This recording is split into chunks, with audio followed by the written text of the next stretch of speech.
Mélanie est-elle morte? Elle a voulu mettre ses menaces à exécution. Son marabout personnel est venu à domicile, s'il vous plaît. Mais c'est un marabout pro, hein. Il donne carrément des consultations sur mesure à domicile. J'avais vraiment jamais vu ça hein, de la part d'un marabout. Mélanie trouve que c'est plus discret, c'est mieux qu'il vienne sur place parce que où il a son laboratoire, comme elle l'a dit, il y a trop de gens qui la connaissent. Du coup, voilà, elle préfère qu'il vienne sur place, quoi. Il lui a donné un de ses remèdes, les gars, un truc beaucoup plus puissant que ce qu'il lui avait déjà donné auparavant. Et bien sûr, qui dit beaucoup plus puissant dit beaucoup plus dangereux. Il lui a donné des instructions précises. Il fallait carrément qu'il fasse des incantations puissantes avant de lui donner. Hein. Il était en mode ya ya ya, yo yo yo, ya yo, yo yo yo yo. J'étais morte de rire. Mais il est trop fort quand même le marabout. Hein. L'acteur m'a tué de rire. Je le kiffe. Si vous le connaissez, dites-moi son vrai nom dans les commentaires parce que je le découvre pour la première fois dans cette série et j'adore. Il était tellement drôle. Oh my god. Le casting est trop réussi. Le marabout lui a demandé de prononcer le nom de Kim 9 fois à minuit précise et déposer ce remède devant la porte de Kim hein, avant 4 heures. Pas une minute de plus. Il ne fallait absolument pas que Mélanie arrive en retard. Malheureusement, elle est arrivée en retard devant la porte de chez Kim à cause de Austin. Austin est venu chez elle lui faire écouter les enregistrements et lui dire qu'il était au courant qu'elle était derrière l'avortement de Kim. Mélanie a nié direct, hein, naturellement, mais Austin n'a rien voulu entendre. Il a voulu récupérer sa fille. Pas question que son enfant continue à vivre avec une criminelle. Donc c'est à cause de l'arrivée d'Austin que Mélanie a été en retard pour mettre le gris-gris là devant la porte de Kim. Arrivée là-bas, bam, elle tombe d'abord une première fois. Je sais pas si c'est le maraboutage qui l'a fait tomber ou bien c'était juste ses talons, mais en tout cas, elle se relève et elle tombe encore une deuxième fois et on dirait que cette fois, Mélanie est décédée. Est-ce que tu penses qu'elle est vraiment décédée, Mélanie? Et quand elle est tombée une première fois et qu'elle s'était relevée, j'ai cru que c'était genre l'âme de Mélanie qui s'était relevée, qu'elle s'était transformée en fantôme ou un truc comme ça, s'il te plaît. J'ai vraiment pas compris la deuxième chute, quoi. En tout cas, le marabout l'avait prévenu, hein. Ce remède-là est beaucoup trop puissant et il fallait qu'elle respecte les indications à la lettre. Le comportement de Austin m'a vraiment étonnée. Hein. Moi, j'apprends que mon ex a utilisé des méthodes mystiques pour faire avorter ma femme. J'aurais peur de m'approcher d'elle. Hein. Quand il s'est présenté chez Mélanie, je me suis dit, mais lui, il a pas peur en fait. Hein. Même lorsqu'il a retrouvé Mélanie morte devant chez eux, bon, morte entre guillemets, parce qu'on n'en est pas encore très sûr, même si bon, il y a de grandes chances qu'elle soit morte quand même. Hein. Austin n'a pas pris peur, quoi. Il était beaucoup plus inquiet qu'autre chose. Il a écouté les battements de son cœur et tout ça. Or, moi, j'aurais trouvé ça tellement bizarre. J'aurais tout de suite compris qu'elle était venue pour quelque chose de mystique quand même. Ils n'ont pas été méfiants sur ce coup-là, hein, Kim et Austin. Ils sont sortis comme ça, normal. Eh, moi, je me serais tellement écartée. Et d'ailleurs, cette scène m'a rappelé le commentaire de quelqu'un qui nous disait que ce qui manque entre Kim et Austin, c'est de la prière. Vu qu'il y a tellement de forces maléfiques autour d'eux, ce serait bien s'ils incorporaient un peu de prière dans leur routine, histoire d'être protégés, quoi. Histoire de créer de bonnes vibes autour d'eux. On verra bien dans les 2 prochains épisodes si Mélanie est réellement morte ou bien si elle va se réincarner. Je kiffe l'actrice en tout cas, hein. Depuis la première saison là, elle met le feu dans le foyer de Kim et Austin. Passy a enfin avoué la vérité à ses parents, hein. C'est Piwele, l'auteur de sa grossesse. Monsieur Barga était tellement déçu, il a dit c'est maintenant que je confirme que je suis un homme maudit.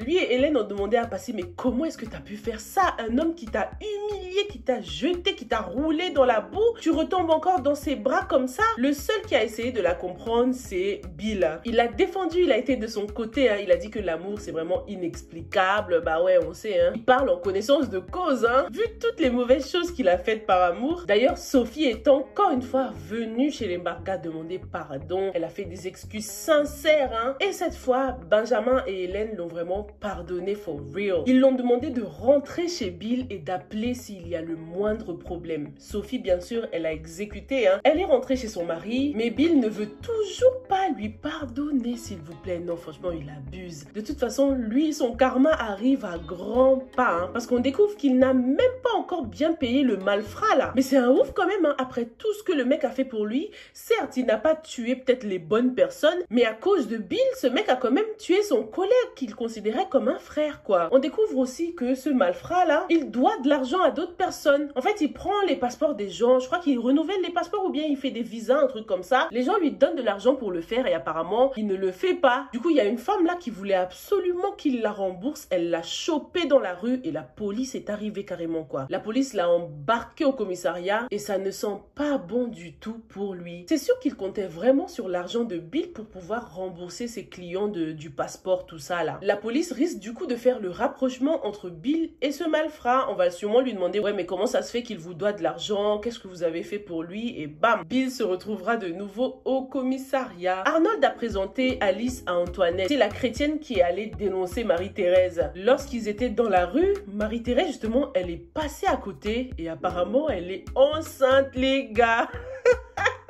Elle s'est fait enceinter hors mariage, hein, le fruit de la fornication, comme a dit Antoinette. Non mais franchement, Thérèse, la honte de ça, elle est tombée bien bas là. Dès qu'Antoinette a dévoilé à Arnold et Alice qu'elle était enceinte, Marie-Thérèse, elle a fermé sa bouche et elle a tracé sa route vite fait, bien fait. Vivement que le pasteur, le père de Arnold, reconnaisse qu'il a eu tort. Piwele, qu'est-ce qu'on va faire de lui, franchement? Piwele a enfin proposé de réépouser Passy, hein. Et Passy, elle a refusé direct. Elle a pensé à la dernière fois qu'il avait refusé parce qu'il voulait qu'elle reste sa maîtresse, quoi. En gros, Piwele ne veut pas l'épouser pour elle, mais pour ce bébé. Même si Passy, elle a succombé quand même au charme de Piwele après leur divorce, je trouve que là, elle s'est très bien comportée, hein, parce qu'elle aurait pu accepter direct, quoi, puisque les deux s'aiment tellement. Et cet enfant arrive vraiment comme une concrétisation, donc l'occasion de divorcer et se remarier. Mais Passy, elle a refusé direct parce qu'elle a compris le jeu de Piwele. S'il l'aimait vraiment sincèrement, s'il voulait d'elle, il aurait accepté de se remarier avec elle. Donc Piwele, là, franchement, il est grave maladroit. Il a aussi une discussion avec Karine. Il souhaite se séparer de Karine, hein. Il veut demander le divorce. Karine a dit non tout de suite. I ain't going nowhere. J'espère que Karine ne va pas s'en prendre à la famille de Passy, hein. Genre dénoncer à Papa Mbaga que Hélène a eu une liaison avec son père, juste pour faire du mal à Passy et semer la zizanie dans sa famille. Qu'est-ce que vous en pensez? Elle est allée voir son père en tout cas, hein. Ça faisait tellement longtemps qu'ils ne s'étaient pas vus, mais ça va, son père a été gentil avec elle, hein, et on dirait qu'il est vraiment prêt à la soutenir. Elle s'est également confiée en sa meilleure amie, hein, Dorian, la FBI, qui lui a donné une très bonne idée. Dorian lui a rappelé que Piwele avait signé polygamie, donc il peut très bien épouser les deux femmes, quoi. Mais c'est sûr que Piwele, il veut pas faire ça. Karine ne lui sert strictement à rien et il ne s'aime même pas. Donc c'est insupportable pour lui de rester marié avec elle. Et c'est mort, faut qu'il assume maintenant, tu vois. Il en a parlé à sa mère aussi, hein. Il lui a dit, ouais maman, je veux divorcer de Karine, je veux épouser Passy. Bizarrement, elle ne s'y est pas opposée. Je m'attendais à ce qu'elle se dise, non, non, non, pas de Passy dans cette maison. Mais elle a juste demandé à Piwele s'il en avait parlé avec Passy et si Passy était bien d'accord, hein, pour le mariage. Elle a aussi mis Piwele en garde concernant le divorce avec Karine. Elle lui a demandé de faire très attention parce que les femmes, lorsqu'il s'agit de divorce, elles peuvent devenir très très diaboliques, hein. Et elle a raison, parce que quand Piwele a parlé de divorce avec Karine, elle lui a dit, ok, c'est comme ça, tu veux divorcer? Ok, bah vas-y, passe la commande de ton cercueil, carrément. Est-ce qu'on doit se faire du souci pour Piwele, les gars? Karine, elle est prête à tout pour rester dans son mariage, hein. Sandrine et Eliane se sont croisées dans la rue. Apparemment, Eliane a accouché et en plus, elle travaille maintenant. Elle a l'air d'avoir réussi. Elle a réussi à se relever, en fait, après l'histoire avec Wafo. Depuis que Wafo l'a abandonnée avec un appartement vide, elle n'a plus du tout de nouvelles de lui, apparemment. Je sens qu'une fois qu'elle aura bien réussi, là, il va revenir celui-là, c'est sûr. Ou bien peut-être qu'il a réussi à se remettre avec sa Rose écarlate, puisqu'elle cherchait à avoir un enfant elle aussi. On verra bien si Rose écarlate arrive à lui faire des enfants. C'est pas, elle est infertile elle aussi, et après ils vont vouloir récupérer l'enfant d'Eliane, quoi. Passons à la lecture de vos commentaires. On a celui de Mapoko Elisabeth. Piwele est faible et c'est tout. Passy va taper Karine là. On ne va pas la dire. Elle ne connaît pas Passy Mbarga.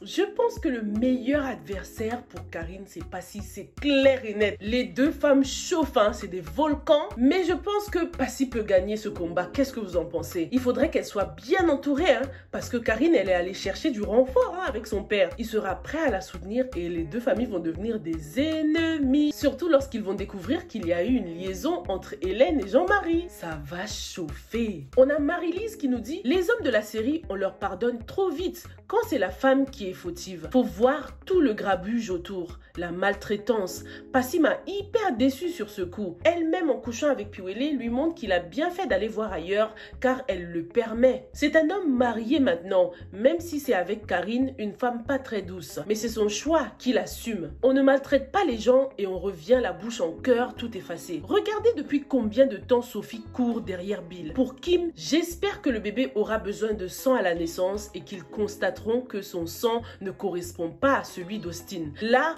toute la vérité va éclater. Il faut qu'il souffre aussi de toutes les trahisons. Fallait voir comment Piwele a tenu sa joue quand on l'a giflé. Apparemment, il ne savait pas que ça faisait mal. Encore que lui, c'est un homme avec de grandes mains qu'il utilisait pour gifler Passi. En tout cas, Dorian, elle, on devrait la prendre comme caméra woman. Elle filme tout et enregistre tout. C'est comment? J'ai trop à dire. Un peu seulement, je vais lancer ma chaîne pour bien analyser cette série d'un œil féministe.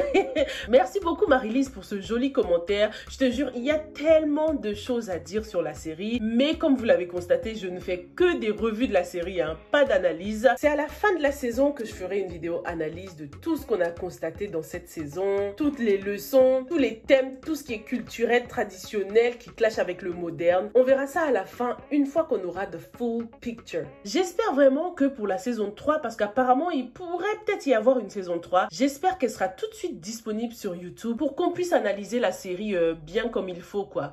Parce que lorsque ça passe à la télé, c'est parfois difficile d'avoir des extraits, d'intégrer des extraits dans les vidéos, d'avoir la possibilité de regarder une scène plusieurs fois. Donc voilà, en tout cas, je suis tout à fait d'accord avec toi, Marie-Lise. Les hommes s'en sortent trop facilement. Surtout Austin, je suis tellement insatisfaite encore avec son cas. Mais c'est une très bonne hypothèse hein, concernant la grossesse de Kim. Lorsqu'elle va accoucher, il y aura un problème et c'est à ce moment-là qu'il va découvrir que le bébé n'est pas le sien. En tout cas, une chose est sûre, Kim ne pourra pas s'en sortir avec cette tromperie, quoi. L'homme qui va prendre cher dans la série, c'est sûr que ce sera Wafo. Mais bon, après, la série n'est pas encore terminée. Donc pour l'instant, les femmes souffrent beaucoup, elles prennent cher. Et lorsque la femme souffre, le téléspectateur a mal aussi, hein, puisque je pense que cette série a une audience majoritairement féminine, je pense quand même. Donc tout ça, c'est de la stratégie hein, pour nous hook, pour qu'on puisse regarder la série jusqu'au bout. Tout le monde ne peut pas payer tout de suite. Donc soyons patients, ça va chauffer et j'ai hâte de voir ça. Rendez-vous demain pour la suite les gars, ok?